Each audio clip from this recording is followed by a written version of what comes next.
Deepika Kakkar stage 2 liver cancer की surgery के बाद से रिकवर करने की कोशिश कर रही हैं। 14 घंटे की लीवर ट्यूमर की सर्जरी के बाद उनकी टारगेटेड थेरेपी शुरू हो गई थी, जिसके बाद से वो इसके साइड इफेक्ट्स से जूझ रही हैं। उनके बाल काफी ज्यादा झड़ गए हैं, जिस वजह से उन्होंने हेयर पैच लगाने का फैसला किया है। लेटेस्ट ब्लॉग में दीपिका ने अपनी हेल्थ अपडेट शेयर की। दीपिका बताती हैं कि कैंसर ट्रीटमेंट के कारण उनका थायराइड लेवल काफी बढ़ गया है। वो कहती हैं, मेरी ब्लड रिपोर्ट आ गई है। मुझे पहले से हाइपोथायरॉयडिज्म था। जब मेरी टारगेट थेरेपी शुरू हुई थी तो डॉक्टर ने कहा था कि थायराइड पर नजर रखना जरूरी है, क्योंकि वो बिगड़ सकता है। कई दिनों से पेट फूला हुआ लग रहा है, मूड स्विंग्स और थकान महसूस हो रही है। पिछले 2 दिनों से छाले भी बढ़ गए हैं। दीपिका ने कहा, बाकी सब कुछ नॉर्मल है, लेकिन थायराइड नहीं, इसलिए मेरी दवाई की डोज बढ़ा दी गई है।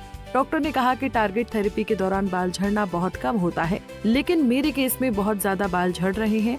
पहले कभी मेरे बाल इतने पतले नहीं हुए थे कि गैप दिखे, लेकिन अब सिर में बहुत गैप नजर आता है। इसलिए मैंने अपने लिए हेयर पैच बनने के लिए दिया है। मैं जल्द ही हेयर पैच लगाना शुरू करूंगी। दीपिका ने फैंस को अपनी हेल्थ का ध्यान रखने के लिए कहा। वो कहती हैं, कभी भी किसी को कुछ भी हो सकता है।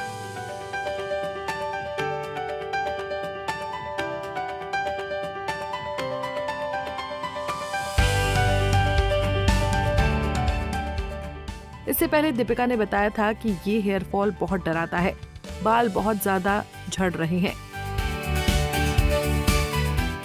जब वो नहाकर आती हैं तो 10 से 15 मिनट तक चुप रहती हैं, किसी से बात नहीं करती, क्योंकि बालों का झड़ना उनके लिए सबसे डरावना है।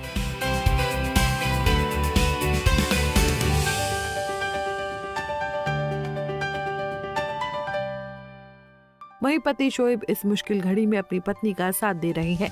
उन्होंने बताया कि हालात मुश्किल हैं, लेकिन वो दीपिका की हिम्मत और मुस्कान को सलाम करते हैं। बता दें कि सर्जरी के बाद से ही दीपिका की हालत ठीक नहीं थी। उनकी इम्यूनिटी कम हो गई थी, जिसकी वजह से वो काफी कमजोर हो गई थी। गौरतलब है कि दीपिका के लिवर में टेनिस बॉल जितना बड़ा ट्यूमर था, जिसे सर्जरी से निकाला गया। इसके बाद डॉक्टर्स ने दीपिका को 1.5 साल तक इलाज कराने की सलाह दी, क्योंकि उनके मुताबिक ट्यूमर दोबारा होने का खतरा ज्यादा होता है। डॉक्टर की सलाह पर दीपिका ने अपना अगला ट्रीटमेंट शुरू किया। टारगेटेड थेरेपी भी उनके उसी ट्रीटमेंट का हिस्सा है।